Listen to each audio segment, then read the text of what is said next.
Mana ini? Kayak hotel apa ini? Ini. Oke, kita buat dulu. Oke teman-teman Loteng Gayeng, hari ini kita nggak podcast dulu, karena salah satu teman kita nggak bisa.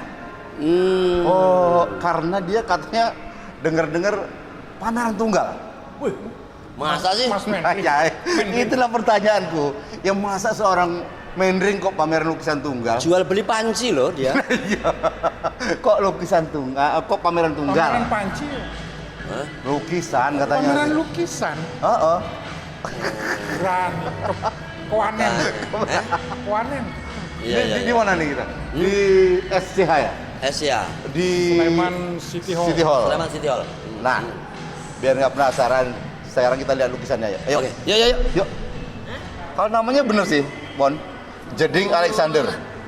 Jadi salah satu pemain di Waton Gayeng itu ternyata orang hebat toh. Pelukis ternyata. Pelukis.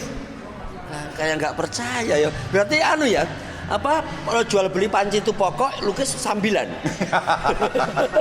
Jangan-jangan dimendringin juga nih lukisan. Nah itu pertanyaanku. Sekarang kita bahas yuk. Waduh. Ini menarik ini. Nah ini. Menarik ya. Jadi ternyata gini, aku lihat konsep-konsep dia melukis itu simbol-simbol keperkasaan. Sementara dia itu nggak perkasa secara fisik, tetapi hanya kelelakiannya yang perkasa gitu ya. Coba nih, Mas, lihat ini. Oh, iya. Ini, iya pas sama dia nih. Iya kan. Ini kucing gitu. Jadi kucing. Macan apa kucing? Kucing. Wah, kucing garong. Loh ini kan gedung anggota DPR, gedung DPR ini. Iya. Oh, simbol. Nah, ini kucing garong. ini. Tapi aku sih nggak ini sih. Aku sih sebetulnya nggak melihat gedung MPR-nya ini ya. Yang gimana? Kucing garongnya ini. Iya. Oh, Ini artinya kan menunjukkan karakter dirinya. karakternya bagaimana maksudnya? Aku kucing garong. Saya kira ini juga menunjukkan profesinya. Apa tuh? Seperti panci gitu. Bukan ini Maksudnya gedung MPR. gedung DPR. Oh, jadi kucing ini di atas gedung DPR. Iya. Sedang mencari tikus. Blocking ya. Sekarang kita bedah, Pri. Ya. Kucing garong di atas gedung MPR. Maknanya menurutmu gimana? Ini biar teman-teman Loteng Gayeng tahu ya. Dia walaupun begini, diam-diam juga melukis. Oh, iya. Walaupun sebagai keamanan, Iya. sampingannya lukisan. Melukis. Iya. Menurutmu Iya. makna dari lukisan ini apa? Jadi maknanya ini dia ingin menyampaikan pesan kritik sebenarnya. Ini pesannya kritik kepada legislatif, yudikatif. Pokoknya di kalangan apa dia Matamu.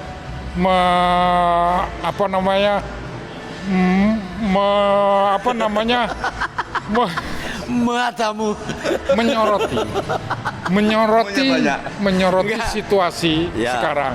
Ya. Apalagi sekarang dalam rangka menjelang pemilu toh. Ya. Dia berharap, jadi dia menempatkan kucing garong di gedung DPR. Semoga harapannya mungkin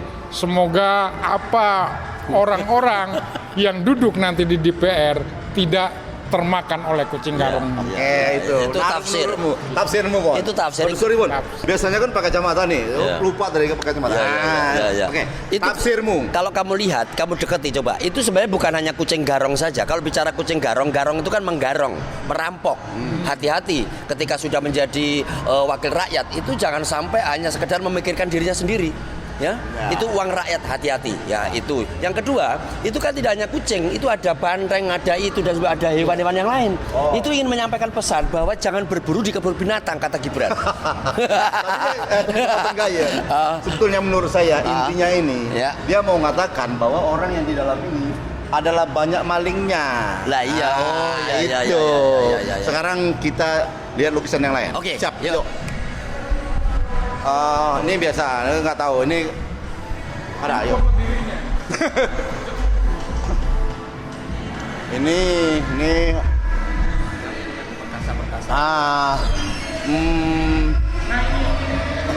apa nah? Ini. Nah, Ini wajah jeding. Nah, Foto diri. nah ini nih, kita bahas tentang ini nih. Ya. Sekarang kita bahas tentang ini seorang jeding. Iya.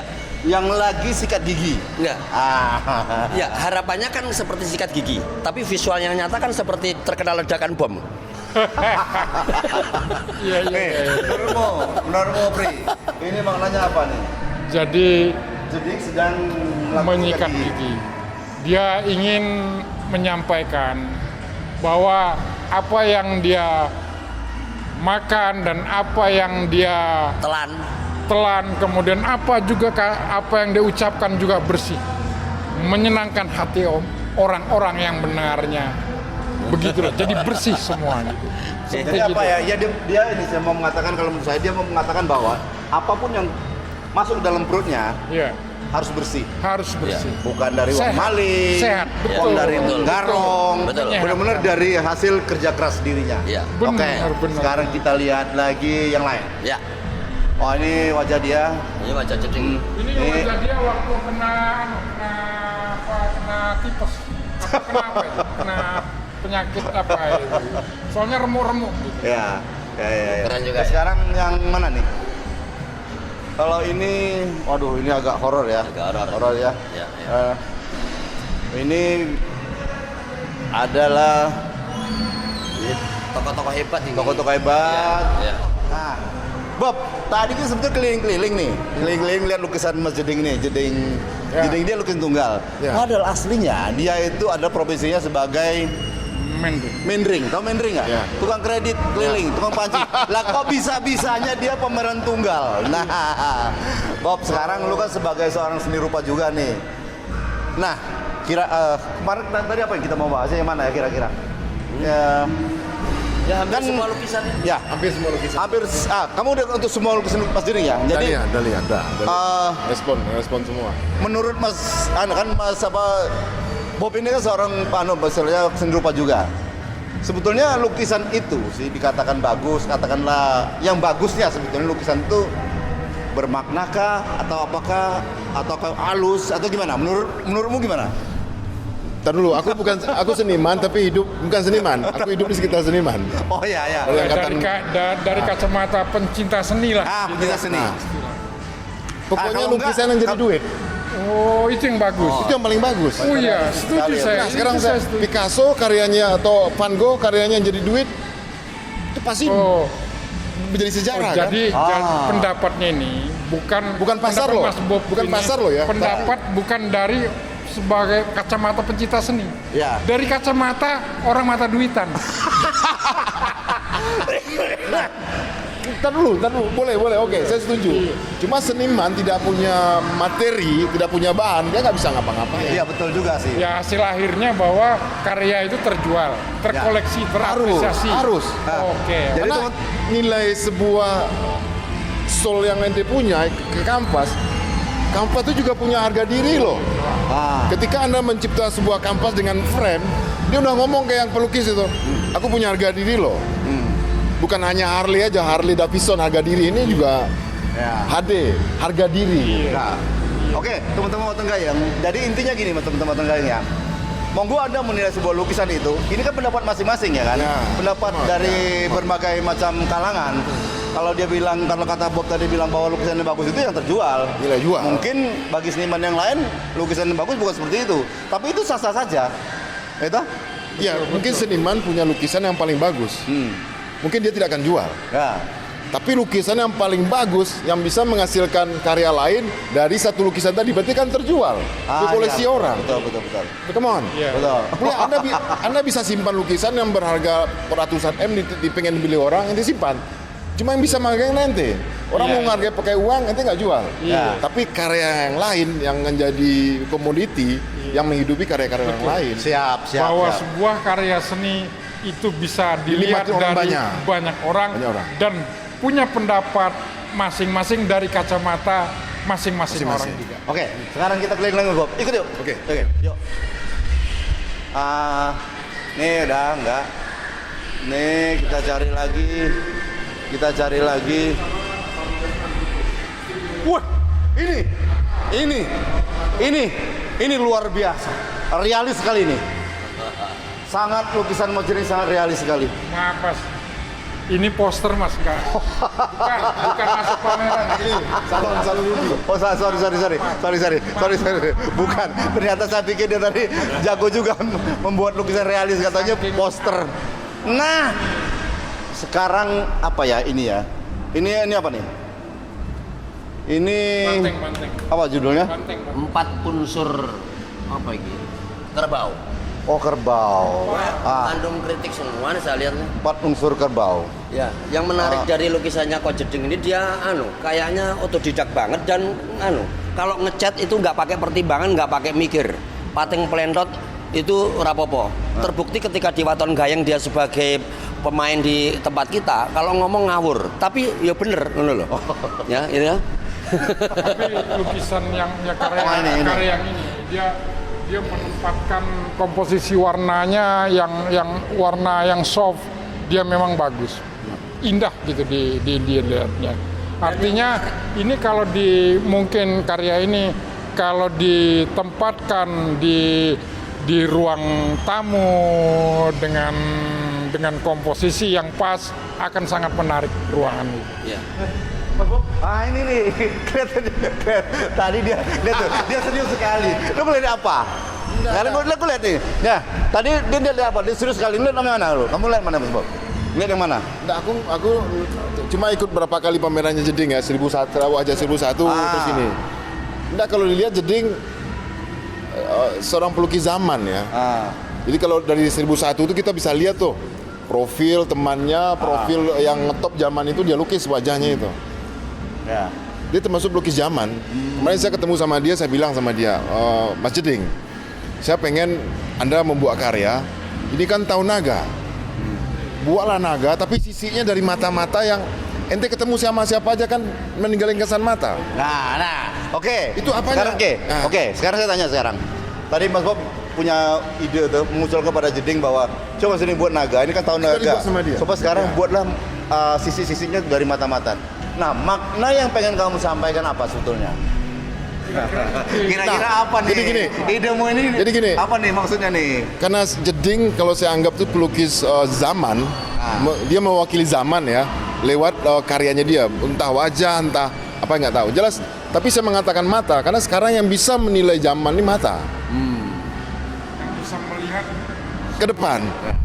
Sekarang orang kalau tidak bisa melihat, ambruk. Nah, apalagi zaman pas pemilu ini kan, ini ngeri. mata juga sangat berbahaya kan. Di mata tadi yang mewakili dari apa sisinya naga tadi.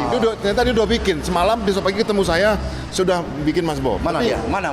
Ada dia. Jadi kan ada di Mana sini. yang mana? Enggak, manusia yang belum dia keluarkan. Belum dia keluarkan. masih menjadi inspirasi buat Nah. dia berkarya ya. Ya. Oke, sekarang kita lihat lagi. Oke, ya sekarang ini nih. Ada yang menarik perhatian nih. Nah, ini nih. Ini nih. Ini yang mencerminkan dia banget nih. Ini nih, sini nih.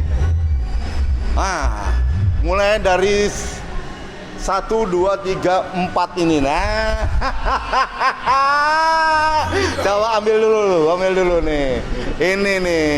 Nih. Ini saya punya pendapat sendiri tentang ini, saya hafal bener pikiran Mas Mendring kita ini.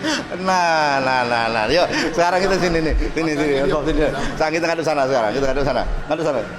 Sini. Nah. Ini menarik ini. Jadi kayaknya bertajuk.